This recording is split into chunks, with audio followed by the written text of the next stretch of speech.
పట్లొల్ల సబిత ఇంద్రారెడ్డి అనే నేను శాసనసభ సభ్యురాలిగా ఎన్నికైనందున శాసనం ద్వారా నిర్మితమైన భారత రాజ్యాంగం పట్ల నిజమైన విశ్వాసము విధేయత చూపుతానని, భారతదేశ సార్వభౌమాధికారాన్ని సమగ్రతను కాపాడుతానని, నేను స్వీకరించబోయే కర్తవ్యాన్ని శ్రద్ధాశక్తులతో నిర్వహిస్తానని దైవసాక్షిగా ప్రమాణం చేస్తున్నాను.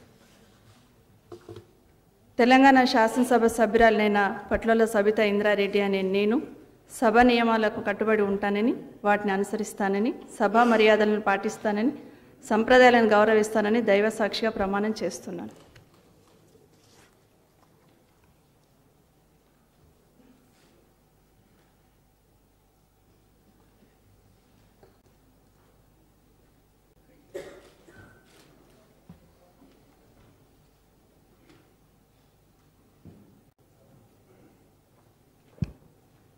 శ్రీ అబ్రహం విఎం.